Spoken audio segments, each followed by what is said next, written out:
तो चलिए दोस्तों, इस वीडियो में हम जो है मेनली 4 कंपनीज को डिस्कस करेंगे। वीडियो को शॉर्ट रखने की पूरी कोशिश करूंगा।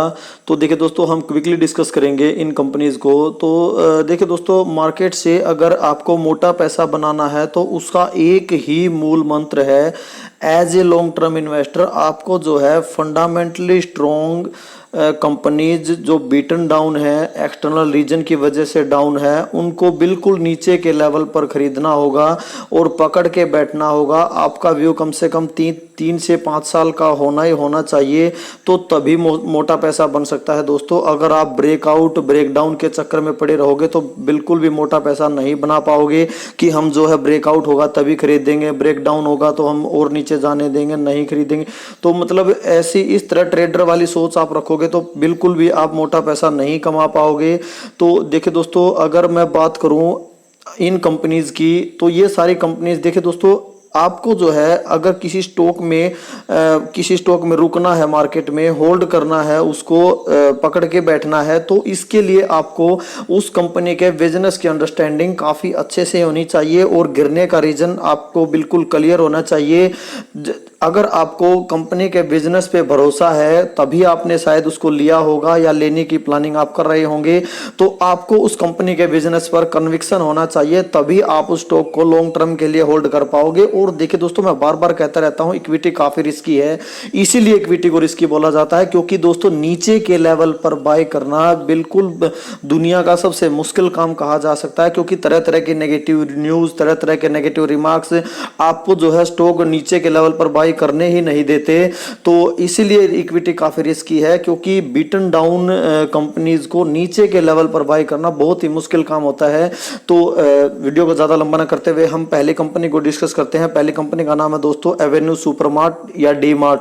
तो देखिए दोस्तों, अगर इसके ना चलने के कारण की बात की जाए तो एक जो बड़ा मेन कारण है वो है दोस्तों रिटेल कंपनी है। ये भारत की दूसरी सबसे बड़ी रिटेल कंपनी है। दूसरी क्यों? क्योंकि पहली बड़ी रिटेल कंपनी अगर बात की जाए तो वो रिलायंस रिटेल है, जो बाजार में अभी तक लिस्टेड नहीं है, और ये दूसरी सबसे बड़ी रिटेल कंपनी है। तो देखिए दोस्तों, यूएसए में भी जो है रिटेल कंपनीज की खस्ता हालत है इन्फ्लेशन के चक्कर में, तो कहीं ना कहीं उसका प्रभाव यहाँ पर भी दिखाई दे रहा है, क्योंकि अगर इन्फ्लेशन नहीं होता तो वहां रिटेल कंपनी अच्छा परफॉर्म कर रही होती, तो इंडिया में भी ये कंपनी अच्छा परफॉर्म करती। लेकिन दोस्तों, अगर दूसरा छोटा सा रीजन की बात की जाए तो दूसरे अभी रियल एस्टेट के दाम जो है काफी ऊंचे लेवल पर है, काफी ऊपर के लेवल पर है। तो ये कंपनी क्या करती है, अपने खुद के पैसे से जो है रियल एस्टेट में इन्वेस्टमेंट करती है, यानी जमीन खरीदती है, फिर उस पे जो है अपने स्टोर बनाती है। लेकिन रियल एस्टेट काफी ऊंचे लेवल पर होने के कारण ये जो है जमीन नहीं खरीद पा रहे हैं, और जिस वजह से अपना कैपेक्स नहीं कर पा रहे हैं। और इस क्वार्टर में मात्र 3 स्टोर ही इन्होंने खोले हैं। 324 स्टोर पहले थे, 3 स्टोर और खोले, 327 स्टोर हो चुके हैं। अगर बात करूं इसके रेवेन्यू की, तो इसका रेवेन्यू 57% का रेवेन्यू जो है फूड प्रोडक्ट से आता है, और जो है 20% का रेवेन्यू एफएमसीजी से आता है, यानी टोटल 77% का रेवेन्यू जो है फूड प्रोडक्ट्स एंड एफएमसीजी से आता है, जो कि डी मार्ट को जिंदा रखे हुए है। लेकिन अगर बात करूं 23% की, तो वो 23% का रेवेन्यू जो है जीएमए जनरल मैर्केंडाइज एंड अपैरल से आता है। तो वो इस कंपनी का अच्छा परफॉर्म नहीं कर पा रहा है due to online competition. Amazon की तरफ से ऑनलाइन कॉम्पिटिशन कंपनी को मिल रहा है। अगर जियो की तरफ से, जियो रिटेल की तरफ से आप बोल सकते हो, जियो मार्ट बोल सकते हो, तो उसकी तरफ से। तो देखिए दोस्तों, जब कोविड क्रैश आया था, लॉकडाउन हर जगह लग गया था, तो वहां पर जो है लोगों का जो माइंडसेट है वो बिल्कुल ऑनलाइन परचेजिंग की तरफ चला गया। अगर जीएमए की बात करूं, अपैरल्स की बात करूं, तो वो जो है अब से हैबिट बन चुकी है ऑनलाइन बाई करने की। तो इस वजह से जो है जो इसका जीएमए जो 23% है वो कंपटीशन फेस कर रहा है, जिस वजह से वो परफॉर्म नहीं कर पा रहा है। और बाकी का जो 77% बचा है, उसकी वजह से जो ग्रोथ है वो 20% या इससे 18% की ग्रोथ हमने जो है पिछले इसका जो क्वार्टरली अपडेट था उसमें हमने पढ़ी थी। तो 18% की ग्रोथ है। अगर ये अपनी 100% कैपेसिटी के साथ परफॉर्म करने लग जाएगा, इसका जीएमए जो 23% है वो भी परफॉर्म करने लग जाएगा, तो कंपनी जो है काफी 20% से ऊपर की ग्रोथ हम एक्सपेक्ट कर सकते हैं। अगर मैं बात करूं कंपनी के एक साल के रिटर्न्स की तो -19%, यानी एक साल में कुछ भी कमा कर नहीं दिया है कंपनी ने निवेशकों को। अगर बात करूं मैं इसके ऑल टाइम रिटर्न्स की तो आप यहां पर देख सकते हो लगभग 2017 से कंपनी बाजार में है, तो 6 साल आप मानकर चल सकते हो। तो 6 साल में कंपनी ने जो है पैसा जो है 474% के रिटर्न्स कंपनी ने दिए हैं। पैसा लगभग बोल सकते हो 5.5 गुना से ज़्यादा कंपनी ने 6 साल में कर दिया है। लगभग 6 साल में 6 गुना मोटा मोटी मानकर चल सकते हो आप। तो एक साल में परफॉर्म ना करने के बाद भी इतने अच्छे रिटर्न्स कंपनी ने आज तक दिए हैं। और जब ये अपना कैपेक्स पूरे इंडिया में कर लेगी, अभी अगर मैं बात करूं तो इसके मैक्सिमम जो स्टोर है वो महाराष्ट्र में है, 99 स्टोर की बात की जाए, और 55 स्टोर जो है संख्या की बात करूं तो वो गुजरात में है। उसके बाद जो है साउथ में ज्यादा इसके स्टोर हैं। अभी अगर बात करें हम तो अगर कंपनी पूरे भारत में नॉर्थ इंडिया में भी अच्छे से कैपेक्स कर पाती है तो तब आपको काफी अच्छी ग्रोथ मिलेगी। तो ये बाय करने का अच्छा मौका है। तो चलिए फटाफट टेक्निकल्स की तरफ चलते हैं। तो देखिए दोस्तों, जो है टेक्निकल्स की अगर बात करते हैं, जो ये ट्रेंड लाइन मैंने ड्रॉ कर रखी है, ये ट्रेंड लाइन आप देख सकते हो 10 मई 2019 से ये ट्रेंड लाइन मैंने ड्रा कर रखी। तो 10 मई 2019 से कंपनी जो है इसके स्टॉक की बात की जाए तो वो इस ट्रेंड लाइन को सपोर्ट बनाकर लगातार ऊपर की तरफ जा रहा है अभी तक। तो कह सकते हो कि 3-4 साल का इसका मेजर सपोर्ट है ये, जिसको स्टॉक बिल्कुल तोड़ नहीं पा रहा है। अगर मैं बात करूं 3500 का लेवल ये जो निकल कर आता है यहां पर आप देख सकते हो, तो जो 3500 का लेवल है इसका जबरदस्त स्ट्रॉन्ग सपोर्ट कहा जा सकता है, जिसको बिल्कुल भी ब्रेक नहीं कर पा रहा है। क्या हो गया, 1 रुपया 2 रुपया से नीचे थोड़ा बहुत 3499 3498 तक चला गया था, लेकिन इतना मेजर स्ट्रॉन्ग सपोर्ट है ये, बिल्कुल आप यहां पर बॉटम फिशिंग कर सकते हो। मुझे पर्सनली नहीं लगता कि 3500 से नीचे ये जाएगा, चाहे कितना भी फियर हो, कुछ भी हो जाए, जमीन आसमान कुछ भी इधर उधर हो जाए। देखिए मार्केट में अगर पूरी मार्केट ही क्रैश हो जाती है तो हो सकता है कि 3500 से नीचे फिसल जाए। बाकी मुझे पर्सनली लगता नहीं, क्योंकि 3500 के लेवल से कई बार इसमें बाइंग आ चुकी। पर्सनली अगर देखें हम तो आज भी जो है इसमें बाइंग आई थी, तो 3500 से भागकर लगभग ये अगर मैं बात करूं तो आज जो है ये काफ़ी ऊपर चला गया था 3582 के आसपास। अगर मैं बात करूं तो 3600 के आसपास लगभग पहुंच गया था। तो हालांकि जो है मार्केट के क्लोजिंग के टाइम जो है वापस वहीं आ गया, जो है 3540 पे क्लोजिंग दी है। तो देखिए दोस्तों, मेरे हिसाब से तो बाय करने का अच्छा मौका है। अगर 3500 के आसपास अगर आपको मिल जाता है, 3540 20-30 रुपये 40 रुपये कोई खास बात नहीं है। अगर 3520 के आसपास कल भी जो है 3508 3507 3504-5 तक चला गया था, तो और आज भी जो है काफ़ी नीचे आ चुका है वैसे तो, लेकिन काफ़ी ऊपर चला गया था। तो आप जो है अपने रिसर्च के हिसाब से काम करें, बाकी कोई रिकमेंडेशन नहीं है। बाकी पर्सनली मेरी बात करें, मुझे जो ये लेवल है वो लमसम के लिए भी सही लगता है और पोजिशनल ट्रेड वाले भी कंसीडर कर सकते हैं, और लॉन्ग टर्म इन्वेस्टर के लिए तो अपॉर्चुनिटी है ही। के हिसाब से काम करें। तो चलिए नेक्स्ट कंपनी को डिस्कस करते हैं। नेक्स्ट कंपनी है दोस्तों विनाती ऑर्गेनिक्स। विनाती ऑर्गेनिक्स के क्या कहने दोस्तों, कोई किसी प्रकार के इंट्रोडक्शन की ज़रूरत नहीं है। ये कंपनी ATBS एंड IBB में अगर बात करें तो ग्लोबली मार्केट लीडर है, नॉट इंडिया बल्कि ग्लोबली मार्केट लीडर है, और इसका पेटेंट भी है। ATBS में अगर बात करें, हालांकि वो पेटेंट जो है अब एक्सपायर हो चुका है, लेकिन ग्लोबली कंपनी जो है 65% का मार्केट शेयर इंजॉय करती है। शायद इसीलिए इसमें इतने ज़्यादा करेक्शन नहीं आते हैं। इसका जो बीटा है काफ़ी लो 0.57, एक लो बीटा स्टॉक इसको कहा जा सकता है। इतनी गिरावट इसमें नहीं आती है। और अभी भी अगर रिजल्ट की बात करें तो रिजल्ट अदर केमिकल कंपनी से फिर भी ठीक ठाक थे इसके, लेकिन फिर भी ज़्यादा गिरावट इसमें देखने को नहीं मिली। तो बिल्कुल 1800 के पूरा 1800 के लेवल तक गिरा था, जो है अगर रिजल्ट के कुछ उस दिन गिरा था जिस दिन रिजल्ट आया था, बाकी रिजल्ट से अगले दिन 1800 का लेवल टच करके फिर से इसमें जो है बाइंग देखने को मिली। तो जैसे 3500 का लेवल मेजर सपोर्ट कहा जा सकता है डीमार्ट के लिए, वैसे ही 1800 का जो लेवल है वो इसका मेजर सपोर्ट अभी के टाइम बना हुआ है, जिसको तोड़ पाना इसके लिए काफ़ी मुश्किल है। तो इसमें भी अगर बात करूं मैं तो 1800 के आसपास जो है आप बक बाइंग भी कर सकते हैं, लमसम भी कर सकते हैं, पोजिशनल ट्रेड के लिए भी कंसिडर कर सकते हैं। तो देखिए दोस्तों, इसको अपनी टॉप मोस्ट होल्डिंग्स भी बनाया जा सकता है। मैं जानता हूं कि मैं उल्टी सीधी बातें कर रहा हूं, क्योंकि देखिए दोस्तों, मेरा पर्सनल अनुभव ये है कि इसमें बिल्कुल ना तो ये ज़्यादा भागता है, ना ना ही ज़्यादा गिरता है।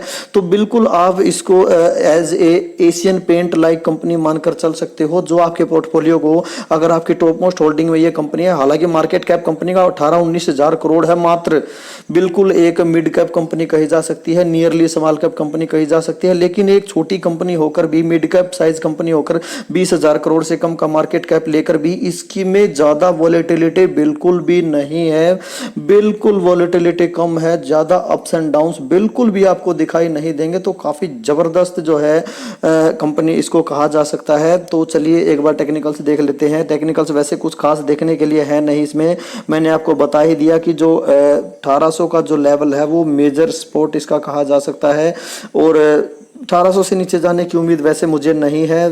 बाकी अगर मार्केट में भी गिरावट आती है तब भी नहीं गिरता है, 1800 से नीचे तो किसी भी हालत में नहीं जाता है। अगर बिल्कुल मार्केट ही ज़बरदस्त क्रैश होती है तो कुछ का नहीं कहा जा सकता, लेकिन बाकी आप इसको कंसीडर कर सकते हो। तो इसके टेक्निकल्स मैं आपको नहीं दिखाऊंगा क्योंकि मैंने यहीं पर आपको बता दिया है। तो बाकी आप अपनी रिसर्च के हिसाब से काम करें, कोई कॉल टिप या रिकमेंडेशन बिल्कुल नहीं है। अगर मैं बात करूँ तो मेरी टॉप 5 होल्डिंग्स में विनाती ऑर्गेनिक्स है, और मेरी टॉप 5 होल्डिंग्स में जो है मेरी डीमार्ट भी है, तीसरी चौथी होल्डिंग्स है मेरी डीमार्ट, और विनाती ऑर्गेनिक्स भी टॉप 5 होल्डिंग्स में है। अगर कंपनी की लिस्टिंग की बात करें तो 14 जुलाई 1995 काफ़ी पुरानी कंपनी कही जा सकती है। 1,36,290% के रिटर्न्स कंपनी ने अभी तक कमा कर दिए हैं। तो काफ़ी वास्टली एक्सपीरियंस जो है कंपनी का मैनेजमेंट कहा जा सकता है। तो बिल्कुल पुरानी कंपनी है, कंपनी ने हर रिसेशन, हर मंदी सब कुछ देखा हुआ है। तो आप इसको ज़रूर कंसिडर करें, आपके पोर्टफोलियो में इस तरह की कंपनीज होनी चाहिए। बिल्कुल मैं कह सकता हूँ कि टॉप मोस्ट होल्डिंग में होनी चाहिए। बाकी कोई रिकमेंडेशन नहीं है, अपनी रिसर्च के हिसाब से काम करें, अपनी स्टडी जरूर करें। किसी भी यूट्यूबर की बातों में आकर या मेरी बातों में आकर किसी प्रकार का कोई भी इन्वेस्टमेंट ना करें। तो चलिए नेक्स्ट कंपनी को देखते हैं। तो देखिए दोस्तों, एक और ज़बरदस्त speciality chemical company fine Organics, जिसकी हम बात करें तो देखिए दोस्तों, ये कंपनी मेरी टॉप मोस्ट होल्डिंग है अगर बात की जाए। हालांकि मार्केट कैप कंपनी का 13-14 हज़ार करोड़ के आसपास है, लेकिन जो है मेरी टॉप मोस्ट होल्डिंग है क्योंकि मुझे जो है इसका बिजनेस काफ़ी दमदार लगता है, काफ़ी पावरफुल लगता है। कंपनी का एक प्रकार से मोड कहा जा सकता है, क्योंकि देखिए दोस्तों, ये कंपनी ओलियो केमिकल्स के डेरिवेटिव में काम करती है। अगर सीधी और मोटी बात मैं आपको बताऊं तो जो इसके ओलियो केमिकल बेस्ड एडिटिव्स जो हैं वो ग्रीन एडिटिव्स कहे जाते हैं, और वो जो है जो फूड कंपनीज, एफएमसीजी कंपनीज हमारी हैं, जैसे ब्रिटानिया, नेस्ले की अगर हम बात करें तो उनके जो प्रोडक्ट हैं, और कोका कोला भी जो इंटरनेशनल कंपनी, यूएस की कंपनी है, तो वो भी इसकी क्लाइंट है। हर क्लाइंट से मात्र 5% का ही रेवेन्यू कंपनी को आता है। तो यहाँ पर कंपनी के पास प्राइसिंग पावर भी है, कंपनी के पास बार्गेनिंग पावर भी है, क्योंकि एक क्लाइंट सिर्फ 5% का ही कंट्रीब्यूट कर पाता है। अगर कोई क्लाइंट नाराज होकर चला भी जाए तो कोई खास फर्क कंपनी को पड़ने वाला नहीं है। B2B कंपनी है, तो सारी बातों को कंसीडर करके ही मैंने इसको अपनी टॉप मोस्ट होल्डिंग बनाया है। तो अगर मैं बात करूँ इसके जो ग्रीन एडिटिव्स की, तो देखिए दोस्तों, ये जो है फूड एडिटिव से ही इस कंपनी को ज़्यादा कमाई होती है। और जो इसके फूड एडिटिव्स हैं वो, जैसे कोका कोला की बात करूँ, ब्रिटानिया की बात करूँ, नेस्ले की बात करूँ, तो इनके जो प्रोडक्ट है उनमें प्रिजर्वेटिव के रूप में मिलाए जाते हैं। अगर वो नहीं मिलाए जाएंगे तो उनके प्रोडक्ट खराब हो जाएंगे, सस्टेन नहीं कर पाएंगे। तो ये बहुत ही essential chemical, very very essential chemical इनको कहा जा सकता है। इनके बिना बिल्कुल भी काम नहीं चलने वाला है। तो अगर देखिए दोस्तों, ये काफ़ी क्रिटिकल होते हैं, यहाँ पर एंट्री ईजी नहीं हो सकती किसी भी प्लेयर के लिए। काफ़ी एंट्री बैरियर है क्योंकि ये डेरिवेटिव में काम करती है। तो डेरिवेटिव में होने के कारण जो है एंट्री बैरियर्स अपने आप ही आ जाते हैं। तो एंट्री बैरियर होने के कारण ऐसा नहीं है कि कोई भी कल इसके जो है फील्ड में एंट्री ले लेगा, इजीली अप्रूवल ले लेगा। और अगर बात करूं तो ये जो कंपनीज हैं, फूड कंपनीज की स्पेशली मैं बात करूं, वैसे तो कंपनी देखे दोस्तों जो है दूसरी कंपनी की बात करें हम, जैसे रबड़ कंपनीज है, अगर दूसरी है उनके लिए भी कंपनी एडिटिव्स बनाती है, लेकिन मेनली जो है इसकी जो मेनली रेवेन्यू है वो फूड एडिटिव से ही आता है। तो फूड एडिटिव्स ये जो केमिकल है काफ़ी क्रिटिकल होते हैं। ये खाने पीने की चीज़ों में प्रिजर्वेटिव के रूप में मिलाए जाते हैं। तो ये काफ़ी लाइफ थ्रेट फ्लैटनिंग हो सकते हैं अगर इनकी कंपोजिशन जरा सी भी चेंज हो जाए। इसलिए ये विश्वसनीय ब्रांड से ही लेना पसंद करेंगे और ओलियोकेमिकल बेस्ड एडिटिव्स में ये कंपनी मार्केट की लीडर है। तो आप इसको जरूर स्टडी करें, अपनी स्टडी इस पर जरूर करें, तो अपनी स्टडी के हिसाब से ही काम करें, बाकी कोई रिकमेंडेशन नहीं है। तो चलिए फटाफट इसके जो है टेक्निकल्स देख लेते हैं। देखिए दोस्तों, अगर अपने ऑल टाइम हाई से बात करूँ तो 38% के हेल्दी डिस्काउंट पर अवेलेबल है। तो देखिए दोस्तों, इतना डिस्काउंट तो इसमें वैसे मिलता नहीं था। कोविड पीरियड में भी, कोविड क्रैश में भी 45% मैक्सिमम गिरा था। और तब से अगर लिस्टिंग से बात करें तो जो है 2 जुलाई 2018 से कंपनी बाजार में है और तब से ये एक लो बीटा स्टॉक रहा है। इसका बीटा तो बिल्कुल जो है विनाती ऑर्गेनिक से भी कम था, 0.57 विनाती ऑर्गेनिक का बीटा। और इसका बीटा की बात करें तो इसका बीटा जो है 0.19, बिल्कुल लो बीटा स्टॉक था। लेकिन अभी जो है इक्वेशन काफी बिगड़ चुकी है। जैसे ही कंपनी के जो है नंबर्स जो थोड़ा सा खराब आने शुरू हुए हैं तो तब से जो है अगर बात करें तो इसका बीटा काफी ज्यादा थोड़ा सा हो चुका है। लेकिन फिर भी अगर बात करें तो 75% की जो मेजर स्टेक है वो जो है इसका प्रमोटर के पास है। और मात्र कहें 8%, अभी 9% के आसपास का स्टेक जो है पब्लिक के पास आ चुका है। तो काफ़ी मेजर स्टेक जो है वो अभी भी स्ट्रॉन्ग हैंड्स में ही दिखाई देता है। तो अगर स्पोर्ट की बात करें तो ज़्यादा कुछ नहीं है यहाँ पर कि अगर आप जो है काफ़ी दिनों से इसी लेवल पे लगभग ट्रेड करा है। लेकिन अगर रिजल्ट से अगले दिन की बात करें तो काफ़ी थोड़ा सा क्रैश, तो काफ़ी वैसे 5% के आसपास गिर गया था। और 4450 का जो यहाँ पर आप देख सकते हो 4450 का लेवल टच कर दिया था। लेकिन उसके बाद तो थोड़ी अच्छी बाइंग इसमें 4440 का आप कह सकते हो, 4440 के आसपास तक गिर गया था। तो 4441 के आसपास आ गया था। लेकिन उसके बाद काफ़ी अच्छी बाइंग देखने को मिली है और तब से तो चलो 4500 से ऊपर ही सस्टेन कर पा रहा है। बाकी देखिए, अगर मेजर स्पोर्ट की बात करें तो वो तो 4000 का है। वो किसी अगर मार्केट ही क्रैश होती है, बुरे हालात हो जाते हैं, तभी 4000 आएगा, वरना 4000 की उम्मीद अब बेकार है। 4450 का बिल्कुल इसका जो स्पोर्ट था, 4441 का बोल सकते हो आप, वहां पर इसने स्पोर्ट लिया था। और अभी 4500 का जो स्पोर्ट है वो इसका मेजर स्पोर्ट कहा जा सकता है। तो अगर जिसके पास है, इंक्लूडिंग मी, मेरे पास तो काफी ऊंचे लेवल पर है, 5900 के प्राइस पर है। तो पकड़ के बैठे, अच्छी कंपनी है, बिल्कुल जो है एक्सटर्नल रीजन की वजह से डाउन, इंटरनली कोई प्रॉब्लम नहीं है कंपनी। तो पकड़ के बैठे आराम से, कोई जल्दबाजी, कोई हड़बड़ाहट ना करे। बिल्कुल आपको जो है जब भागेगा तो हाथ नहीं आएगा और 1 सप्ताह में ही आपका सारा लॉस रिकवर भी कर देगा। तो कोई प्रॉब्लम नहीं है, काफी दमदार पावरफुल बिजनेस मॉडल कहा जा सकता है। तो कन्विक्शन बनाए रखिए, जिसके पास नहीं है वो धीरे धीरे अपनी वेटेज बढ़ाते जाएं। तो बाकी आप अपने जो है रिसर्च के हिसाब से काम करें। तो बात करते हैं दोस्तों लास्ट कंपनी की, जिसका नाम है राजरतन ग्लोबल वायर। मैंने इस कंपनी को फाइन ऑर्गेनिक के बाद क्यों डिस्कस किया, इसीलिए डिस्कस किया दोस्तों, क्योंकि देखिए आपको बिजनेस की अंडरस्टैंडिंग ही बाजार में रोक सकती है। अपने ऑल टाइम हाई से काफ़ी गिर चुका है, ये काफ़ी गिरा हुआ है, बिल्कुल टूटा पड़ा है। लेकिन छोटी कंपनी है। इसका साइज अगर मैं आपको दिखाऊं तो इसके साइज की अगर बात करूं तो 3000 करोड़ का मार्केट कैप, 3660 करोड़ का मार्केट कैप कंपनी का कहा जा सकता है। और पीई तो चलो 46 का, पीई को ज़्यादा मैटर वैसे भी नहीं करते हैं। स्टील कंपनी है। देखिए दोस्तों, कंपनी 2 सेक्टर से बिलोंग करती है, एक ऑटो सेक्टर, दूसरा स्टील सेक्टर, दोनों वोलेटाइल सेक्टर। लेकिन मैंने आपको पिछले वीडियो में बताया था ये कंपनी कोमोडिटाइज बिजनेस से बिलोंग करती है। और कोमोडिटाइज बिजनेस मतलब अप्स एंड डाउन्स, ज्यादा अप्स एंड डाउन्स मिलेंगे। लेकिन अगर मैं आपको बताऊं तो ये एक लो कॉस्ट प्रोड्यूसर है।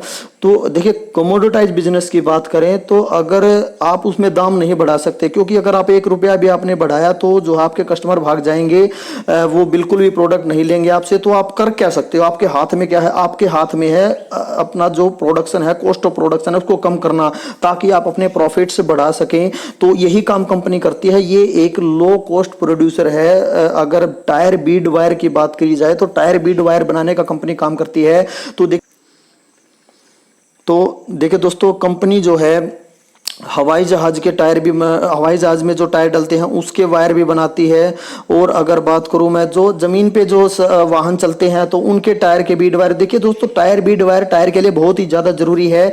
और मैं बात करूं, देखिए इसका भी अपने फील्ड में मोट है। आप कंपनी का साइज मत देखिए, आप बिजनेस देखिए। 50% का मार्केट शेयर इंडिया में एंजॉय करते हैं ये कंपनी। और अगर मैं बात करूं इसकी सब्सिडायरी कंपनी थाईलैंड जो है, राजरतन थाईलैंड, वो 25% का मार्केट शेयर जो है है थाईलैंड में एंजॉय करती है।